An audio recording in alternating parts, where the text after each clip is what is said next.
आदाब। कहते हैं ना, अगर दिल में जज्बा हो तो हर मुश्किल से मुश्किल काम को किया जा सकता है और पूरा किया जा सकता है, लेकिन जज्बे के साथ साथ मेहनत भी ज़रूरी होती है। जी हाँ, आज हम ख़ास मेहमान को मदऊ कर रहे हैं आपके लिए।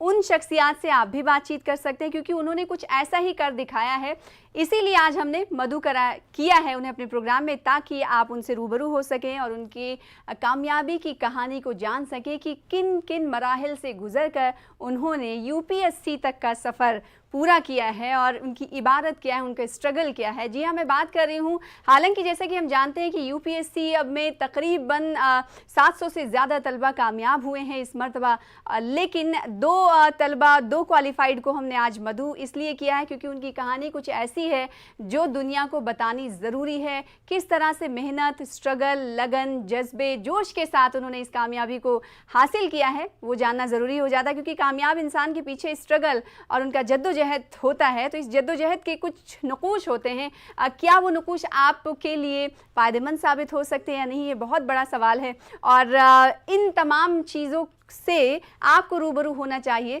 इसीलिए हमने मदऊ किया है। सबसे पहली तस्वीर हम आपको टीवी स्क्रीन पर दिखाएंगे, एक ऐसे यूपीएससी क्वालिफाइड की जिनका नाम है आसिम किफ़ायत खान साहब। अब से कुछ देर बाद टीवी स्क्रीन पर आप तस्वीर देख रहे हैं जो इस वक्त आसिम किफ़ायत खान साहब ये आते हैं महाराष्ट्र के धूले से, और ख़ास बात इन्हें आज चलती रहेगी ज़िंदगी में बुलाने के पीछे ये है कि उर्दू वालों के लिए ये एक मशअले राह बने हैं। वो इसलिए क्योंकि इन्होंने यानी आसिम किफ़ायत खान साहब ने उर्दू मीडियम से यूपीएससी की का एग्ज़ाम पास किया है, क्वालिफाई किया है।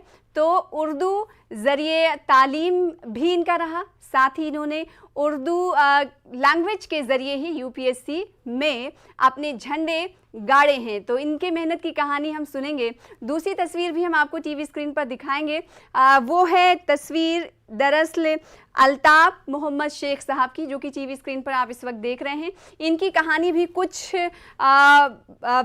अलग है। अलग इसलिए इनके बारे में कहा जाता है कि इन्होंने बहुत पेचोखम अपनी ज़िंदगी में देखे और उन तमाम चीज़ों से ये परेशान नहीं हुए बल्कि बढ़ते गए। और साथ ही आपको एक ख़ास बात, एक ख़ास पहलू इनकी ज़िंदगी का ये है जो बताना बहुत ज़रूरी है कि ये स्कूलों में पहले चाय बेचते थे, कुछ खाने पीने का स्नैक्स फ़रोख्त किया करते थे, और वहाँ से इन्होंने यूपीएससी एग्ज़ाम क्लियर करने का सोचा, एक सिविल सर्वेंट बनने का सोचा। तो ये सफ़र उनका कैसा रहा और उस वक्त उन्होंने ऐसा क्या सोचा जिसके बाद आज उन्होंने कामयाबी की इबारत लिखी है।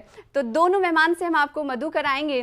टीवी स्क्रीन पर आप नंबरात देख रहे हैं, उन नंबरात को डायल करें और हमसे जुड़ें, और आप दोनों यूपीएससी क्वालिफाइड से सवाल पूछ सकते हैं। अगर आप यूपी एस्पिरेंट होना चाहते हैं या फिर है, कुछ सवाल आपके जहन में ज़रूर होंगे कि कैसे कामयाबी की इबारत लिखी जाती है और किस तरीके से मेहनत और लगन को, कंसिस्टेंसी को बरकरार रखा जाता है। तो दो मेहमान हैं, आप उनसे बातचीत कर सकते हैं। चलिए हम प्रोग्राम की शुरुआत करते हैं। और सबसे पहले आसिम किफ़ायत खान साहब, आपका शुक्रिया हमें वक्त देने के लिए, बहुत बहुत मुबारकबाद। टीवी स्क्रीन पर आप आसिम किफ़ायत खान साहब को देख सकते हैं, यूपीएससी क्वालिफाइड है, आपने 558 रैंक हासिल किया है। और साथ ही साथ एक और ख़ास मेहमान हमारे दरमियान मौजूद है, अल्ताफ मोहम्मद शेख साहब, जो कि 545 रैंक के साथ यूपीएससी क्वालिफाई कर चुके हैं। आप दोनों को बहुत बहुत मुबारकबाद। न्यूज़ 18 उर्दू आपको बहुत बहुत मुबारकबाद देता है क्योंकि आप लोगों का सफ़र कुछ ऐसा था कि उर्दू वालों के लिए आप, ख़ासकर आसिम किफ़ायत खान साहब, आप मशअले राह हैं। आपने कैसे शुरुआत की उर्दू मीडियम से, और फिर ये आपके बारे में कहा जा रहा है कि आपने इस एग्ज़ाम को उर्दू मीडियम से ही पास किया है। सबसे पहले हम चाहते हैं कि आसिम साहब आप ये बताएं, क्योंकि उर्दू वाले ये जानना चाहते हैं।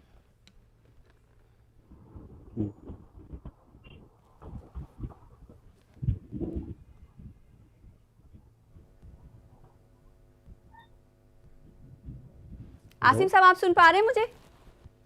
जी जी मैम, अब आ रही आवाज़, बोलिए। जी, मेरा सवाल ये था, चूँकि आपके बारे में खासियत मैंने अपने व्यूवर्स को बता दी है कि आपने अपनी तालीम उर्दू मीडियम से मुकम्मल की, जारी रखी, और उसके बाद यूपीएससी में भी उर्दू लैंग्वेज से ही कामयाबी हासिल की है। ये सफ़र कैसा रहा और उर्दू वालों के लिए आप क्या कहेंगे, क्योंकि उर्दू वालों के लिए बहुत बड़ा मौका है और बहुत बड़ी कामयाबी है। जी सबसे पहले मैं शुक्रिया अदा करना चाहता हूँ न्यूज़ 18 का।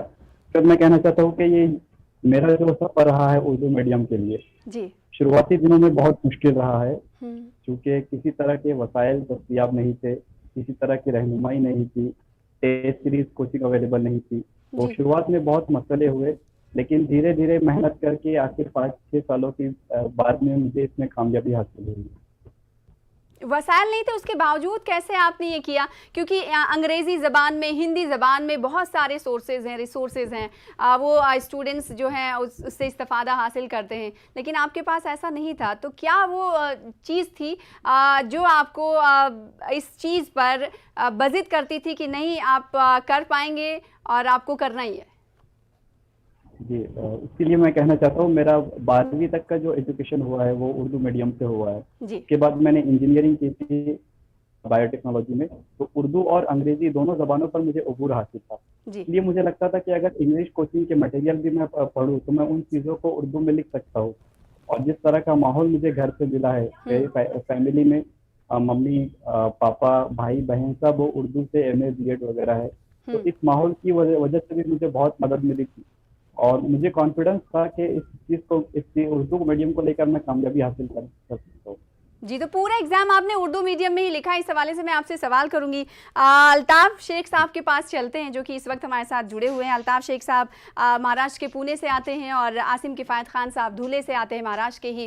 अल्ताफ साहब, आप से मैं जानना चाहूँगी, चूँकि आपकी भी कहानी कोई ऐसी वैसी नहीं है, आपकी कहानी और आपका स्ट्रगल भी ऐसा है कि दुनिया के सामने लाना ज़रूरी है। वो स्टूडेंट जो इस वक्त बहाने बनाते हैं कि उनके पास वसाइल नहीं है और उनके पास चीज़ें नहीं हैं, तो वो कैसा करें, उन लोगों के लिए आप दोनों बहुत बड़ी मिसाल है। मैं ये जानना चाहती हूँ कि कब आपने सोचा कि इस फील्ड में आना चाहिए, सिविल सर्वेंट बनना है आपको? क्योंकि आपकी कहानी ये है कि आप एक वक्त था जब आप स्कूल में चाय और स्नैक्स फरोख्त किया करते थे।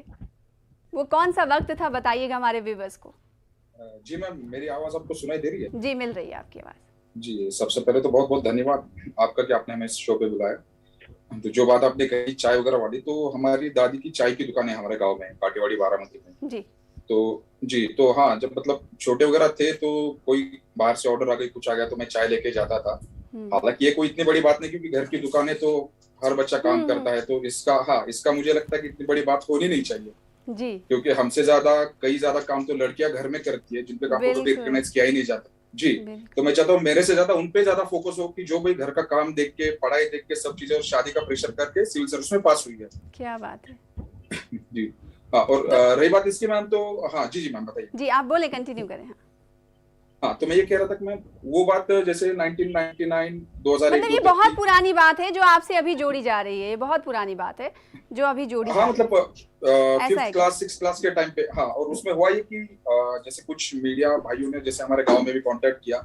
हाँ। तो वहाँ के जो पुराने दुकान वाले शॉप ओनर से, तो उन लोगों ने मतलब बताया कि भाई ये बच्चा था तब चाय वगैरह लेके आता था हमारे पास, अब अफसर वगैरह बन गए, ये सब चीजें है। लेकिन उसकी उतनी बात मुझे लगता है तो इतनी बड़ी नहीं होनी चाहिए मैम। और अभी पिछले 6 साल से पिछले 6 साल से जिस चीज को इस वक्त बोला जा रहा है आपके मुताबिक कि उस पर ध्यान देने की जरूरत नहीं, क्योंकि वो आपकी शॉप थी तो आप अपनी दादी का हाथ बटाते थे, लेकिन उसके बावजूद आपने ये बहुत अच्छी बात कही कि उन लड़कियों के बारे में भी सोचना चाहिए जो तमाम जिम्मेदारियों से घिरी होती हैं और उसके बावजूद भी सिविल सर्वेंट बनती हैं और इस एग्जाम को पास करती हैं। आपके जज्बे और ख्यालात को सलाम मेरा। आसिम साहब, आपसे मैं जानना चाहती हूँ कि आप चूंकि आपने कहा कि उर्दू और अंग्रेज़ी दोनों ज़बान पे आपको उबूर था, तो जब उर्दू और अंग्रेज़ी पे उबूर था तो आपने सिर्फ उर्दू को क्यों चुना कि यूपीएससी एग्ज़ाम आप लिखेंगे तो उर्दू ज़बान में ही लिखेंगे? क्योंकि टर्मिनोलॉजी का भी बहुत बड़ा रोल होता है। बाज़ दफ़ा ये होता है कि हम अंग्रेज़ी में उस लफ्ज़ के माने तो जान रहे होते हैं, लेकिन ख़ास लफ्ज़ हमारे पास होता नहीं है, तो कैसे आपने ताक़िल किया?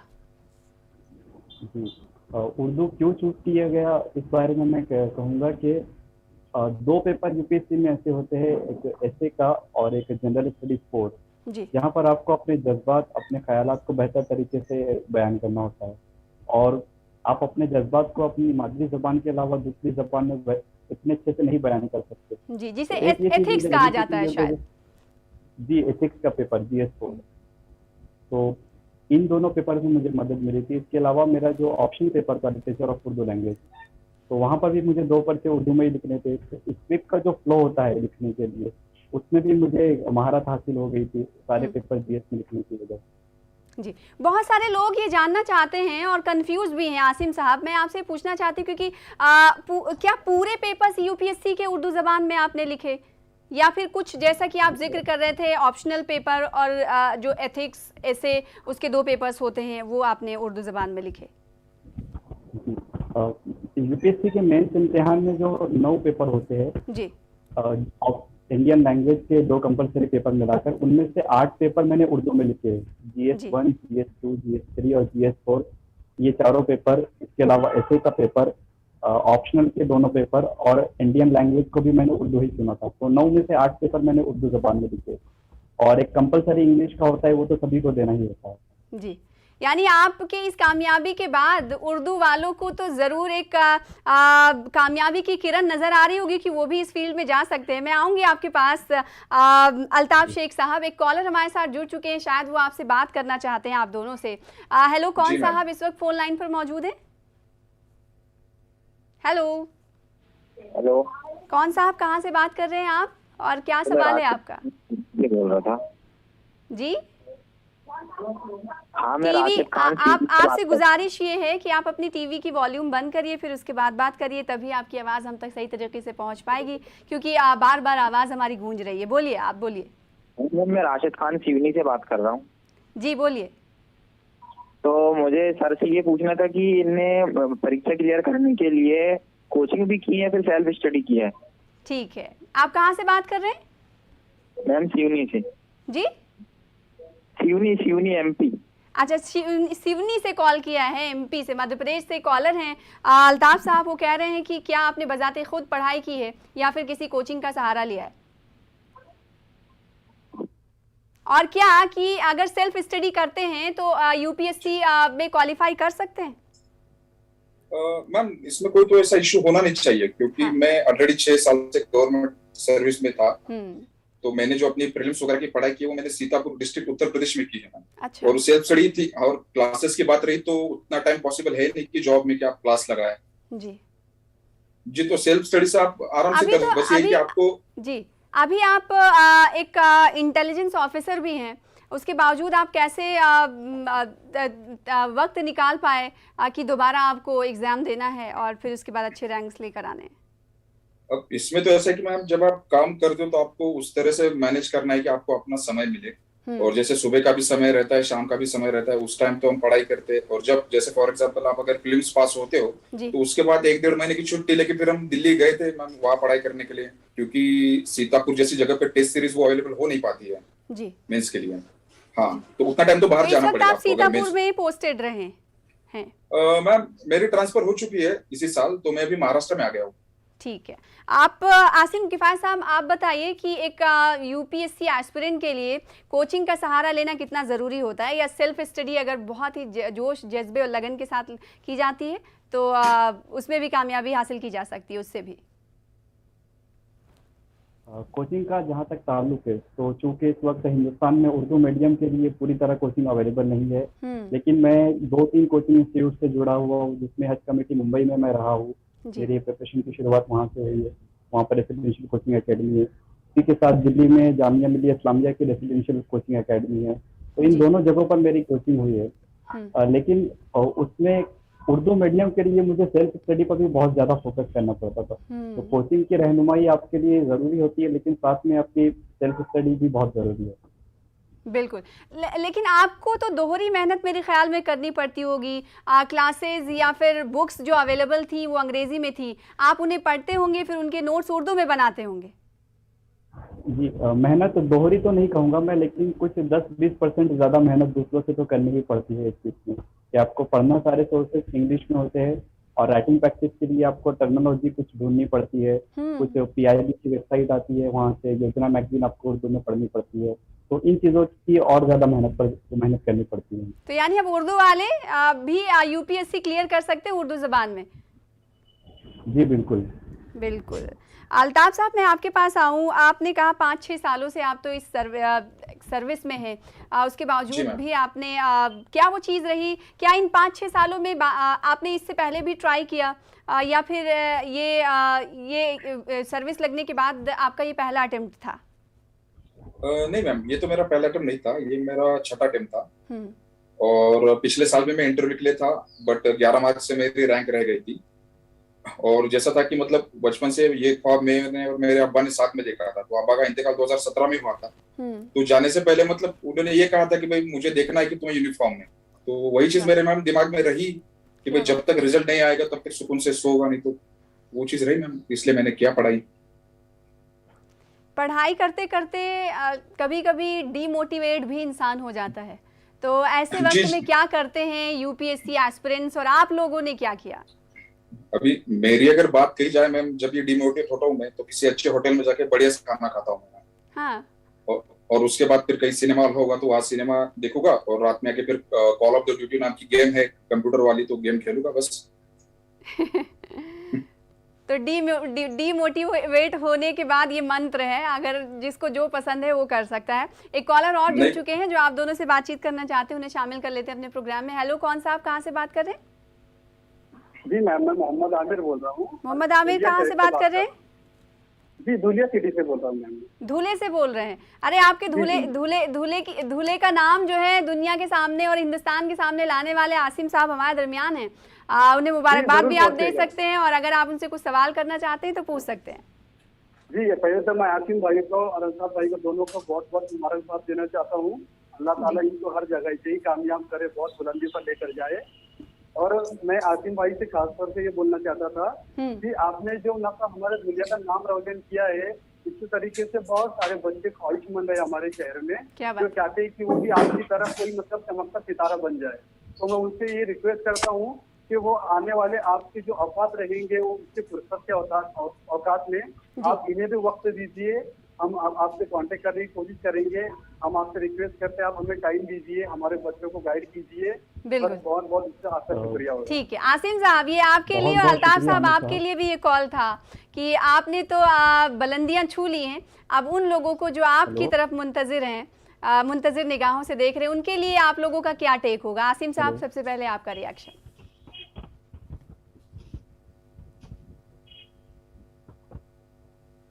मेरी आवाज आसिम साहब, आप सुन पा रहे हैं मेरी बात? एक कॉलर थे आप ही के शहर से, उन्होंने कहा कि कामयाबी की इबारत आसिम साहब ने, अल्ताफ साहब ने लिखी, और हम चाहते हैं कि वो सोसाइटी को कुछ कंट्रीब्यूट करेंगे। तो मेरे ख्याल में अल्ताफ साहब ने इससे पहले तो कंट्रीब्यूट किया ही होगा। आसिम साहब, आपका क्या ख्याल है?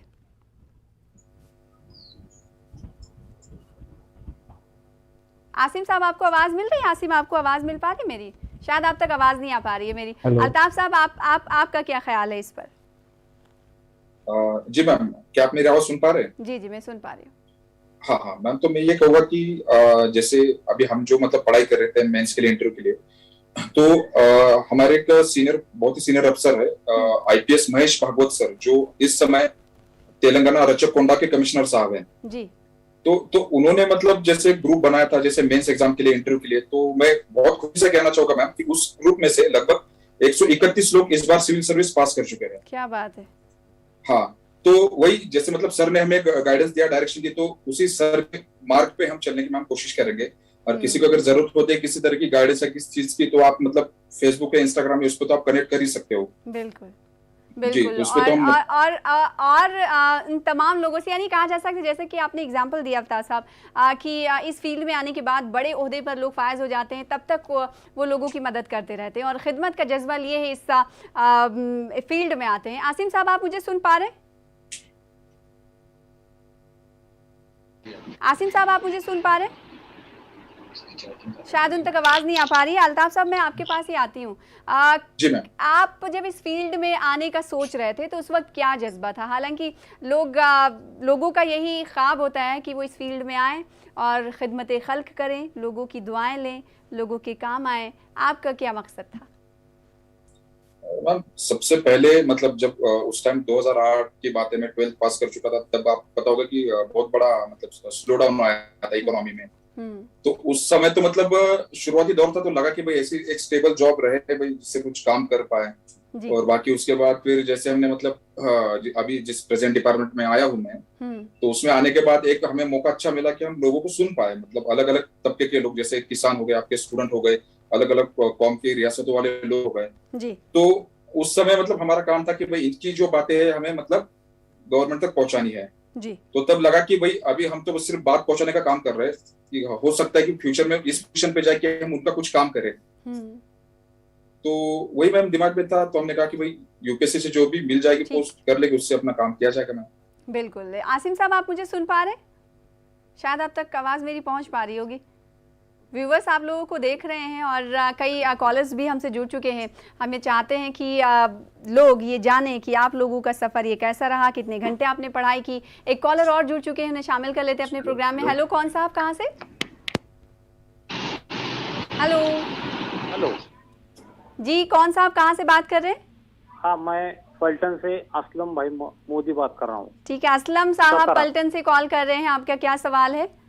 ये जो 2 सक्सेस हो रहे हैं हमारे लोग, उनको मैं पहले मुबारकबाद देना चाहता हूँ। जी।